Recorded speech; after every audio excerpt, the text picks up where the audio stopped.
नमस्ते बच्चों आज हम लोग हिंदी में संधि के विषय में अध्ययन कर रहे हैं।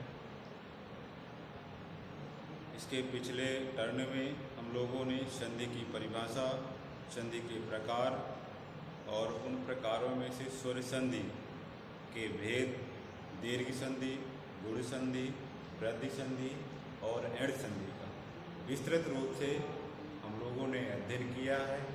आज हम लोग स्वर संधि के भेद में जो अंतिम भेद है अयादि संधि, उसके विषय में अध्ययन कर रहे हैं।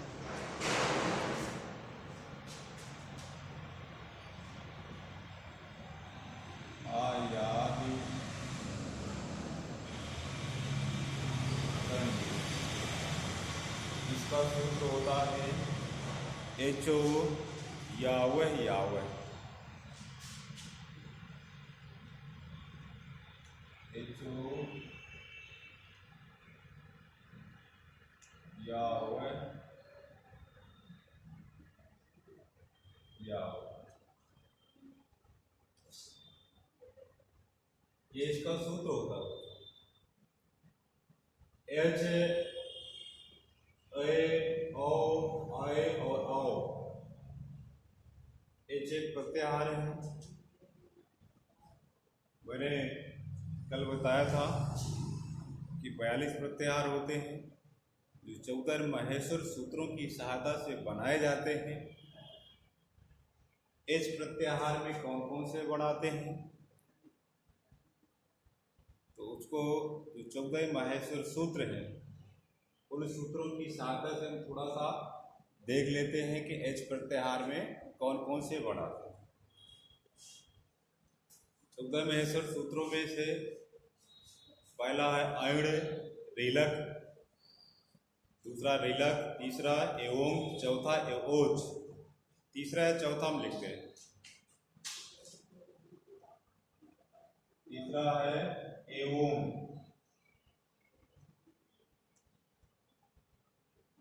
एओंग, और चौथा है एओज। क्या है? एओज। ठीक है, एओंग और एओज दो प्रत्याहार माहेश्वर सूत्र हैं। इनमें एच प्रत्याहार, इस सूत्र में एच प्रत्याहार आ रहा है। पहला शब्द है ए और दूसरा है चा, इन दोनों को मिला करके क्या बना? एच प्रत्याहार। अब इनके बीच में जो वर्ण आते हैं वो एच प्रत्याहार के अंतर्गत वर्ण होते हैं। कौन कौन से वर्ण आते हैं एच प्रत्याहार में? ए, ओ,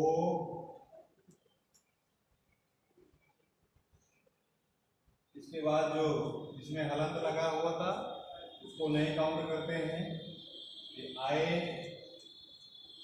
और आओ। ठीक है, चा में हलंत लगा है इसलिए इसको भी नहीं काउंट करेंगे। अब समझ में आ गया कि दो माहेश्वर सूत्र हैं, उन माहेश्वर सूत्रों की सहायता से एच प्रत्याहार के अंतर्गत हमको जानकारी हो गई कि कौन कौन से वर्ण आते हैं। तो पहला है ए और लास्ट का है चा, इनके बीच में ए ओ आए आओ, ए ओ आए और आओ, यानी एच प्रत्याहार में इतने वर्ण आते हैं। अब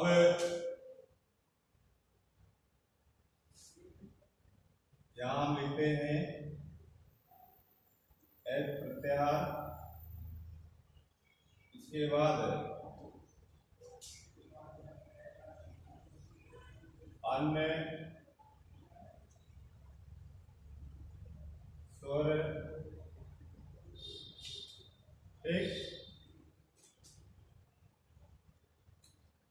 एच प्रत्याहार में कौन कौन से वर्ण है?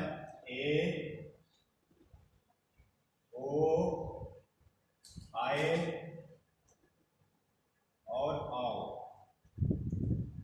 चार वर्ण। यहाँ पर दूसरा जो वर्ण आता है कोई भी स्वर हो सकता है, ठीक।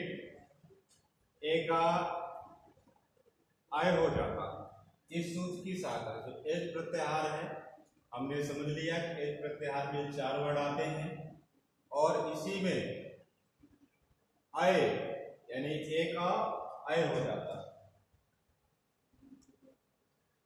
एक का आय हो जाता है। फिर अय औ या के बाद हुआ यानी या में आ की ध्वनि छिपी होती है, तो औ क्या हुआ औ, तो ओ को क्या बना औ। फिर ये आए, इसमें बड़ा की मात्रा है, ये हो जाएगा आए। तो आए से क्या बना आए, आए से आए। चौथा वर्ण है आओ, ये बड़ा की मात्रा है और हुआ क्या हुआ आओ। आओ से क्या बना आओ।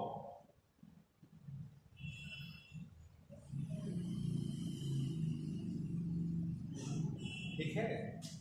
ए का आय में रूपांतरण, ओ का औ में रूपांतरण, आय का आय में और औ का आओ में परिवर्तित हो जाता है इस सूत्र की सहायता से। ये सूत्र हमारा कहता है कि एच एक प्रत्याहार है, इसमें चार वर्ण होते हैं।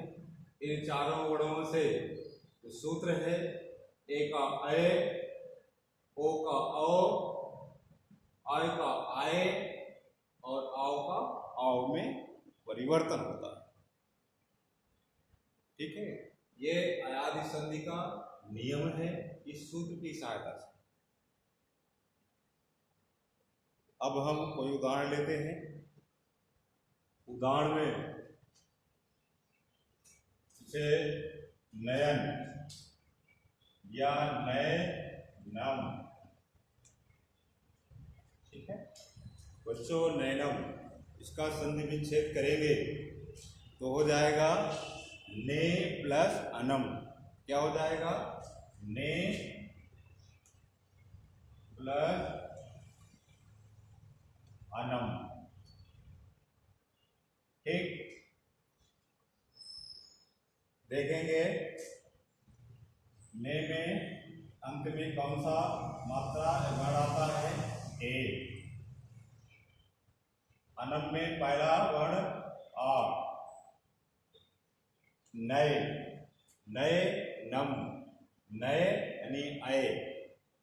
ठीक है, यहां ए का किसमें रूपांतरण हो रहा है ऐ में, या इसको हम दूसरे रूप में भी देख सकते हैं।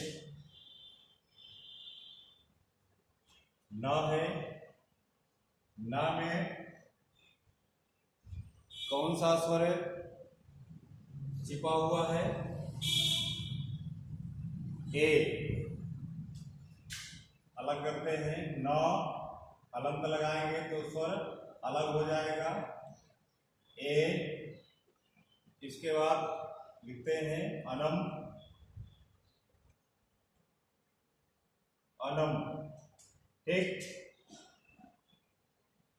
ने है, ने में एक ही मात्रा है, ए स्वर छिपा हुआ है। अब जब हम ना में हलंत लगा देंगे तो वो वर्ण क्या होता है अधूरा हो जाता है, यानी उसमें जो स्वर छिपा होता है वो उससे अलग हो जाता है। तो हमने ना में हलंत लगाया, जो ए स्वर छिपा हुआ था वो अलग हो गया। अब फिर हम ना लिखते हैं, ए का किस में रूपांतर होता है आय में, ए का आय में रूपांतरण हुआ, प्लस लिखेंगे अनम। ठीक है, अनम तो क्या बन गया ये नए, नौ प्लस ए प्लस अनम। तो जब ना इसमें जुड़ेगा तो नए नम, क्या बन जाएगा? नए नम। ठीक, यानी यहां पर ये वाला नियम लागू हुआ। इसका दूसरा उदाहरण भी देख लेते हैं। सैनम, क्या बच्चों? सैनम। सैनम का हम संधि विच्छेद करेंगे तो क्या होगा? संधि विच्छेद से प्लस अनम, से प्लस अनम। ठीक है, तो इसको हम इस रूप में देखें। सो में हलंत लगाया तो ए स्वर अलग हो गया, प्लस अनम लिखा हमने। ठीक है, फिर सौ लिखो। ए का किस में रूपांतरण हुआ? अय में। ए का अय में रूपांतरण हुआ। अब अनम लिखा हमने। उसी प्रकार सौ अय अनम, सैनम। क्या बना? सैनम।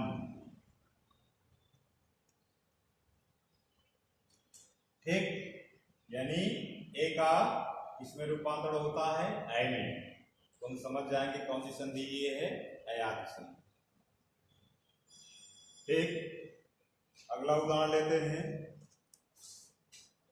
अगले उदाहरण में जैसे कह दिया जाए गायक। कौन सा उदाहरण? गायक या गायिका। गायिका, इसका संधि विच्छेद क्या होगा बच्चों? गए प्लस अकै। गए प्लस अकै। ठीक है, उसी प्रकार ग में हलंत लगाया हमने नीचे। इसमें जो अय स्वर छिपा हुआ है वो अलग हो गया, प्लस अकै। ठीक है, उसी प्रकार ग लिखेंगे। आय का किसमें रूपांतरण होता है? आय का आय में, तो आय का रूपांतरण हो जाएगा आय में, और ये अकै। गो प्लस आय प्लस अकै क्या हो जाएगा? गाय कै। क्या बनेगा? गाय कै। ठीक है, यहां पर हमारा ये नियम लागू हुआ, अय का आय में रूपांतरण। अगला इसी का उदाहरण लें। इसे कह दिया जाए नायक या नायिका।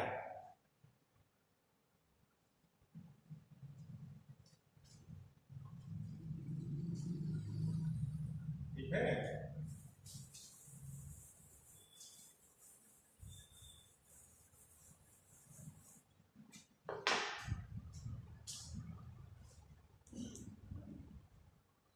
नायिका, इसका संधि विच्छेद क्या होगा? नए प्लस अकै। ठीक, उसी प्रकार न में हलंत लगाएंगे।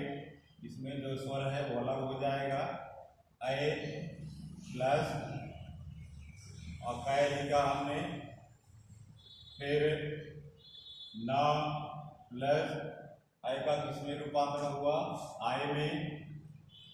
आय का यानी आय का आय में, ये इसका रूपांतरण हुआ आय में, प्लस अकै।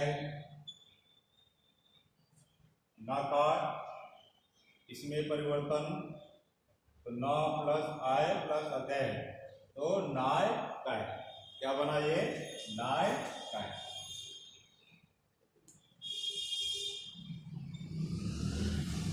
ठीक है, यानी आय का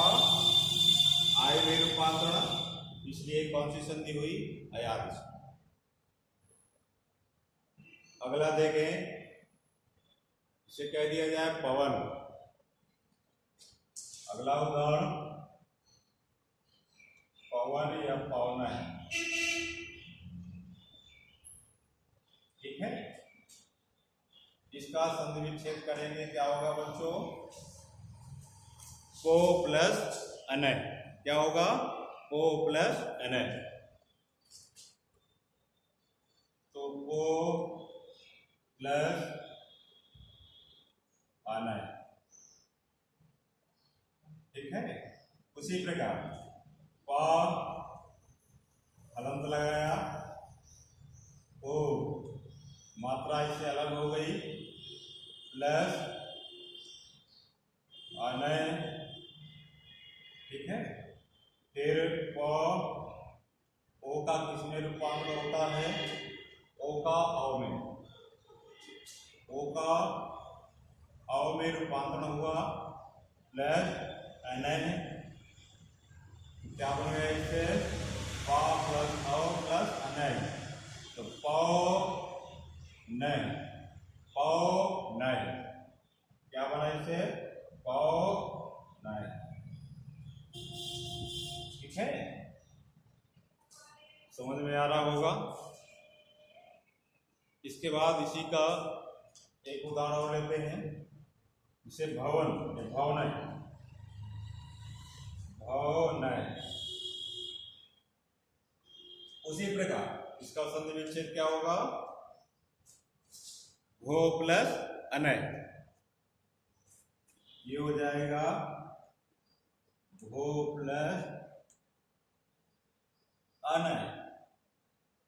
भ में गढ़ में हलंत लगा, इसमें जो ओ मात्रा छिपी थी स्वर अलग हुआ, प्लस अनय, भ हलंत, ओ का औ में रूपांतरण, प्लस अनय, भ प्लस औ प्लस अनय, क्या हो जाएगा? भव नय। ये बन जाए हमारा यही भवनय, भवनय या भवन, ठीक। तो ये 3 नियम इस पर लागू हुए। अगला है पावक या पावक। अगला उदाहरण पावक। बच्चों इसका संधि विच्छेद होगा पाव प्लस अकय, क्या होगा? पाव प्लस अकय, पाव प्लस अकय, ठीक है। उसी प्रकार इसमें भी पा में गढ़ में हलंत लगाया, जो इसमें स्वर छिपा हुआ था और वो अलग हुआ, प्लस अकय, ठीक। प हलंत औ का किसमें रूपांतर होता है? औ का आओ में, औ का आओ में। ये आओ का आओ में रूपांतरण या परिवर्तन हुआ, प्लस अकय, पा प्लस आओ प्लस अकय, पा प्लस आओ प्लस अकय, क्या बन गया? पावकर, क्या बना ये? पावकर, ठीक। यहां पर हमारा ये चौथा नियम लागू हुआ। इस चौथे नियम का एक उदाहरण और हम लिखें,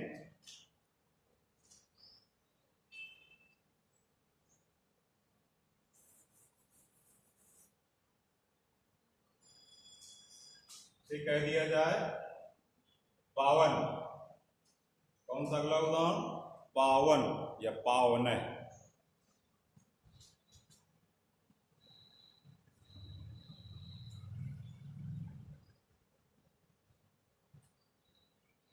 ठीक, इसका संधि विच्छेद क्या होगा बच्चों? पो प्लस अनय। क्या होगा? पो प्लस अनय। तो पो प्लस अनय, इसको भी इसी प्रकार करेंगे हम। प वर्ण में हलंत लगाया, जो इसमें अ की मात्रा छिपी हुई थी स्वर, वो अलग हुआ, प्लस अनय, फिर नीचे प औ का किसमें रूपांतर हुआ? औ का औ में, औ प्लस अनय। ठीक, तो प प्लस आओ प्लस अनय, प प्लस आओ प्लस अनय, ये क्या बन गया? पावन है। प जब आव में इसका परिवर्तन हुआ, रूपांतरण हुआ, तो हो गया पाव न।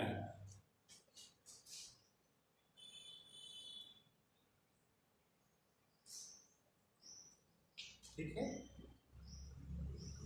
तो बच्चों ये जो एस प्रत्याहार में 4 वर्ण हैं, ये 4 वर्ण हमें याद रखना है, और ये भी याद रखना है कि ए का अय में रूपांतर होता है, ओ का औ में, आय का आय में, औ का आव में। जहाँ पर जिस संधि में ये नियम लागू होगा तो हम तुरंत उसकी पहचान कर लेंगे कि ये अयादि संधि है। ठीक है, अगर ये नियम हमको भूल रहा है तो हम सूत्र की सहायता से तुरंत इस नियम को निकाल लेंगे।